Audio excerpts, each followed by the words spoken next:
एक छोटे से गांव में एक युवा लड़का रहता था जिसका नाम सिद्धार्थ था। वो हमेशा अपने दोस्तों के साथ खेलता और हंसता रहता था। उसे अकेले रहना बिल्कुल पसंद नहीं था। एक दिन गांव में एक बूढ़ा भिक्षु आया। सिद्धार्थ ने भिक्षु को अकेले एक पेड़ के नीचे बैठे देखा। आप अकेले क्यों बैठे हैं? सिद्धार्थ ने पूछा। क्या आपको डर नहीं लगता? भिक्षु मुस्कुराया और कहा, डर? किससे डरना? मैं तो अकेला नहीं हूँ। सिद्धार्थ हैरान हो गया। अकेले नहीं है, लेकिन यहाँ तो कोई और नहीं है। भिक्षु ने अपनी आंखें बंद कर ली और धीरे से कहा, मेरे भीतर शांति है, प्रेम है, करुणा है। क्या ये अकेलापन है? सिद्धार्थ को कुछ समझ में नहीं आया। वो घर लौट आया, लेकिन भिक्षु के शब्द उसके दिमाग में घूमते रहे। शांति, प्रेम, करुणा। अगले कई दिनों तक सिद्धार्थ ने भिक्षु को देखा। वो हमेशा शांत और खुश दिखता था, चाहे कोई उसके पास हो या ना हो। सिद्धार्थ को आश्चर्य हुआ, ये कैसे मुमकिन है?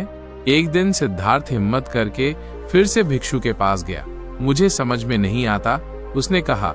आप अकेले होकर भी इतने खुश कैसे रह सकते हैं? भिक्षु ने सिद्धार्थ की ओर देखा और कहा, खुशी बाहर नहीं, भीतर मिलती है मेरे बच्चे। जब तुम अपने भीतर शांति और प्रेम को ढूंढ लेते हो तो तुम्हें किसी और की जरूरत नहीं होती।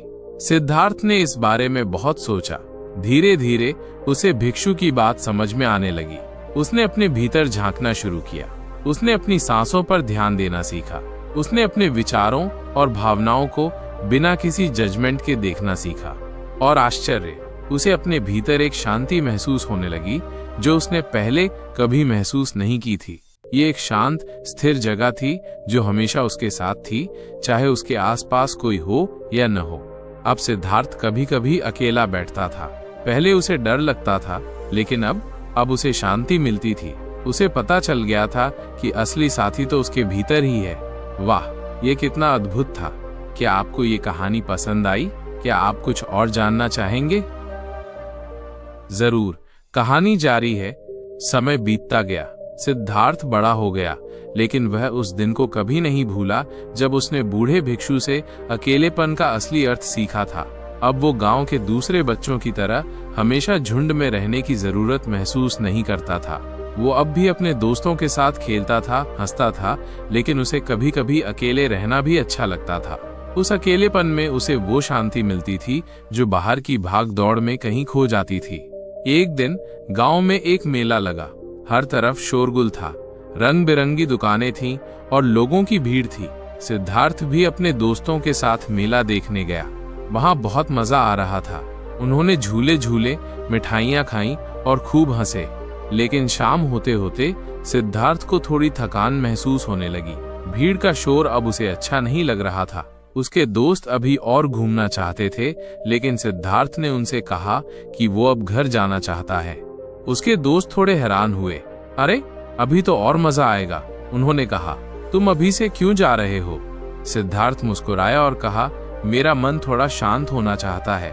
उसके दोस्तों को ये बात थोड़ी अजीब लगी, लेकिन उन्होंने उसे जाने दिया। सिद्धार्थ अकेले घर की ओर चल पड़ा। रास्ते में पेड़ों से छनकर आती चांदनी रात को और भी शांत बना रही थी। हवा में फूलों की हल्की खुशबू थी। सिद्धार्थ ने गहरी सांस ली। यह शांति, ये उसे मेले के शोरगुल में कहाँ मिलती। घर पहुंचकर सिद्धार्थ ने अपनी खिड़की खोली और बाहर तारों भरे आसमान को देखने लगा। वह अकेला था, लेकिन उसने अकेलापन महसूस नहीं किया। उसके भीतर वही शांति और सुकून था जो उसे उस बूढ़े भिक्षु ने सिखाया था। उसे महसूस हुआ कि अकेले रहना डरने की बात नहीं है। ये तो अपने आप से जुड़ने का, अपने भीतर की आवाज सुनने का एक मौका है। उस रात सिद्धार्थ को बहुत गहरी नींद आई। सुबह जब वो उठा तो वो तरोताजा महसूस कर रहा था। उसने जान लिया था कि जीवन में दोस्तों का साथ भी जरूरी है, हंसी मजाक भी जरूरी है, लेकिन कभी कभी अकेले रहना भी उतना ही जरूरी है। ये हमें खुद को समझने का, अपनी भावनाओं को महसूस करने का और अपने भीतर की शांति को खोजने का मौका देता है ना? ये एक बड़ी सीख थी। क्या आप इस कहानी के बारे में कुछ और जानना चाहेंगे, या क्या आप कोई और कहानी सुनना चाहेंगे? जरूर, कहानी आगे बढ़ती है। सिद्धार्थ ने अब अपने जीवन में संतुलन बनाना सीख लिया था। वो जानता था कि कब दोस्तों के साथ समय बिताना है और कब अकेले रहकर अपने भीतर की शांति को पोषित करना है। गांव के लोग उसे अब एक शांत और समझदार युवक के रूप में जानने लगे थे। वे अक्सर उसके पास अपनी समस्याओं और उलझनों को लेकर आते थे और सिद्धार्थ हमेशा ध्यान से उनकी बातें सुनता और अपनी समझ के अनुसार उन्हें सलाह देता। एक दिन गांव में एक नई समस्या आ गई। नदी का पानी सूखने लगा था और किसानों की फसलें मुरझाने लगी थीं। गांव के लोग बहुत परेशान थे। उन्होंने कई तरह के उपाय किए, लेकिन कोई फायदा नहीं हुआ। गांव के कुछ बुजुर्ग सिद्धार्थ के पास आए। सिद्धार्थ, उन्होंने कहा, तुम हमेशा शांत और विचारशील रहते हो, क्या तुम्हारे पास इस समस्या का कोई हल है? सिद्धार्थ ने उनकी बात ध्यान से सुनी। उसने कुछ देर तक सोचा और फिर कहा, हमें नदी के उद्गम स्थान पर जाना चाहिए। शायद वहां कोई ऐसी रुकावट है जिसकी वजह से पानी का बहाव कम हो गया है। गांव के लोगों को सिद्धार्थ की बात में दम लगा। अगले दिन कुछ लोग सिद्धार्थ के साथ नदी के उद्गम स्थान की ओर रवाना हुए। उन्हें कई दिनों तक चलना पड़ा। रास्ते में उन्हें कई मुश्किलों का सामना करना पड़ा, लेकिन सिद्धार्थ ने कभी हिम्मत नहीं हारी। वो हमेशा शांत और सकारात्मक रहा और उसने दूसरों को भी प्रेरित किया। आखिरकार वे नदी के उद्गम स्थान पर पहुंचे। वहां उन्होंने देखा कि एक बड़ा सा पत्थर गिरकर नदी के रास्ते को रोक रहा था। यही वजह थी कि गांव तक पानी नहीं पहुंच पा रहा था। गांव के लोगों ने मिलकर उस पत्थर को हटाने की कोशिश की, लेकिन वो बहुत भारी था। वे निराश होने लगे। अब क्या होगा? उन्होंने कहा, हमारी फसलें तो बर्बाद हो जाएंगी। तभी सिद्धार्थ आगे आया। उसने ध्यान से पत्थर और उसके आसपास की जगह का निरीक्षण किया। फिर उसने कुछ योजना बनाई और लोगों को समझाया कि उन्हें क्या करना है। सिद्धार्थ के मार्गदर्शन में गांव के लोगों ने मिलकर काम किया। उन्होंने रस्सियों और लकड़ियों का इस्तेमाल करके धीरे धीरे उस बड़े पत्थर को खिसकाना शुरू कर दिया। ये बहुत मुश्किल काम था और उन्हें कई घंटे लगे, लेकिन उन्होंने हार नहीं मानी और आखिरकार पत्थर अपनी जगह से हिल गया और नदी का पानी फिर से बहने लगा। गांव के लोग खुशी से झूम उठे। सिद्धार्थ ने ये कर दिखाया। वे चिल्लाने लगे, उसने हमारी जान बचा ली। जब वे वापस गांव पहुंचे तो उनका भव्य स्वागत हुआ। लोगों ने सिद्धार्थ का आभार व्यक्त किया। सिद्धार्थ ने मुस्कुराकर कहा, मैंने कुछ नहीं किया, हम सबने मिलकर काम किया। उस दिन से गांव के लोगों का सिद्धार्थ के प्रति सम्मान और भी बढ़ गया। उन्होंने समझ लिया था कि शांति और एकाग्रता में कितनी शक्ति होती है। सिद्धार्थ ने उन्हें सिखाया था कि बाहरी मुश्किलों का सामना करने के लिए अपने भीतर की शांति को बनाए रखना कितना जरूरी है।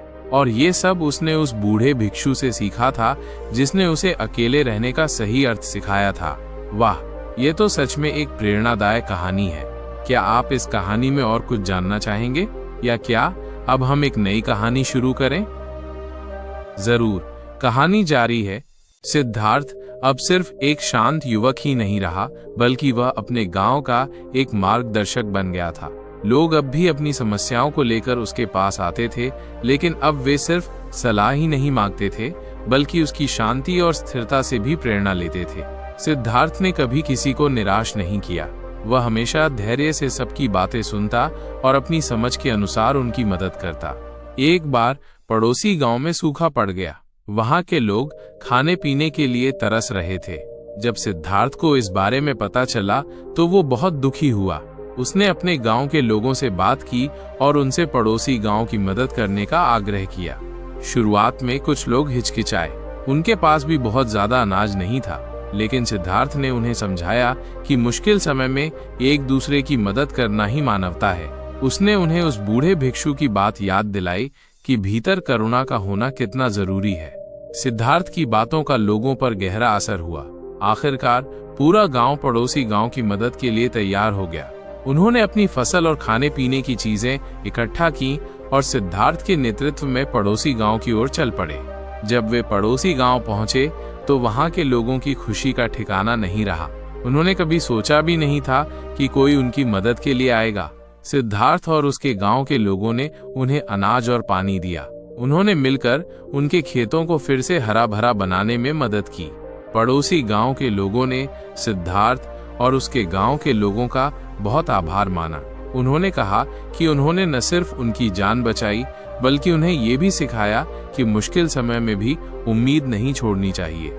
इस घटना के बाद दोनों गांवों के बीच दोस्ती और भी गहरी हो गई। लोगों ने समझ लिया कि एक दूसरे की मदद करके ही एक खुशहाल समाज बनाया जा सकता है। सिद्धार्थ अब सिर्फ अपने गांव का ही नहीं बल्कि आसपास के गांवों का भी हीरो बन गया था। लेकिन सिद्धार्थ ने कभी इस प्रशंसा को अपने सिर पर नहीं चढ़ने दिया। वो हमेशा विनम्र और शांत रहा। उसे पता था कि ये सब उस बूढ़े भिक्षु की सीख का नतीजा है, जिसने उसे अकेले रहने की शक्ति और अपने भीतर की शांति को पहचानने का महत्व सिखाया था। और इस तरह सिद्धार्थ ने न सिर्फ अपने जीवन को सार्थक बनाया बल्कि दूसरों के जीवन में भी रोशनी भर दी।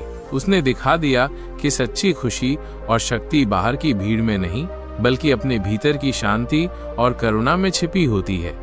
वाह, क्या अद्भुत जीवन था! क्या आप इस कहानी का कोई और पहलू जानना चाहेंगे, या क्या अब हम एक नई कहानी पर चलें?